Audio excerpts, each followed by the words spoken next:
ಪ್ರೀತಿಯ ನೆಚ್ಚಿನ ಸರ್ಜನ ಬಂಧುಗಳೇ, ನಿಮಗೆ ಚಿಂತನೆಯ ಇನ್ನೊಂದು ವಿಡಿಯೋಗೆ ಸ್ವಾಗತ. ಯಾವಾಗಲೂ ಒಂದು ವಿಷಯವನ್ನು ನೆನಪಿನಲ್ಲಿಡಿ. ದೇವರನ್ನು ಹೊರತುಪಡಿಸಿ ನಿಮ್ಮ ಕಣ್ಣೀರು, ನೋವು ಮತ್ತು ದುಃಖವನ್ನು ಯಾರಿಂದಲೂ ಅರ್ಥ ಮಾಡಿಕೊಳ್ಳಲು ಸಾಧ್ಯವಿಲ್ಲ. ನಾವು ಸಂಪಾದಿಸಿದ್ದು ಯಾವುದೂ ನಮ್ಮದಲ್ಲ, ಆದರೆ ಒಳ್ಳೆಯ ಗುಣ, ನಡತೆ, ದಾನ, ಧರ್ಮ, ನಾವು ಮಾಡಿದ ಪುಣ್ಯ, ಇಷ್ಟವಾದವರ ಹೃದಯದಲ್ಲಿ ಪ್ರೀತಿ, ಇವುಗಳೇ ನಾವು ಸಂಪಾದಿಸುವ ಕೋಟಿ ಆಸ್ತಿ. ಹಣದಿಂದ ಎಲ್ಲಿ ಬೇಕಾದರೂ ಸ್ಥಳ ಖರೀದಿಸಬಹುದು, ಆದರೆ ಮತ್ತೊಬ್ಬರ ಹೃದಯದಲ್ಲಿ ಕೊಂಚ ಜಾಗ ಕೂಡ ಖರೀದಿಸಲು ಸಾಧ್ಯವಿಲ್ಲ. ಅದು ಕೇವಲ ಒಳ್ಳೆಯ ಗುಣ ಹಾಗೂ ಪ್ರೀತಿಯಿಂದ ಮಾತ್ರ ಸಾಧ್ಯ.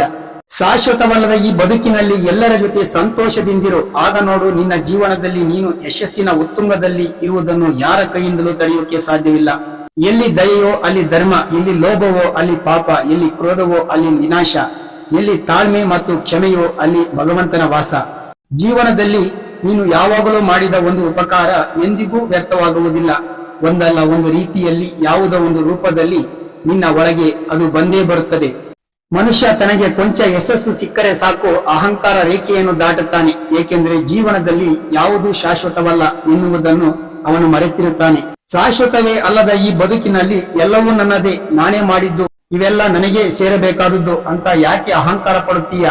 ನೀನು ಬಡವನಾಗಿ ಹುಟ್ಟಿದ್ದು ನಿನ್ನ ತಪ್ಪಲ್ಲವೇ ಅಲ್ಲ, ಆದರೆ ನೀನು ಬಡವನಾಗಿ ಸತ್ರೆ ಖಂಡಿತ ಅದು ನಿನ್ನ ತಪ್ಪು.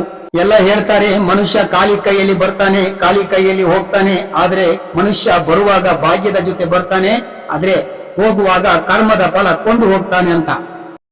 ನಮ್ಮ ಚಾನಲ್ ಅನ್ನು ವೀಕ್ಷಿಸಿದ್ದಕ್ಕೆ ಧನ್ಯವಾದಗಳು. ಪ್ಲೀಸ್ ನಮ್ಮ ಚಾನಲ್ ಅನ್ನು ಸಬ್ಸ್ಕ್ರೈಬ್ ಮಾಡಿ.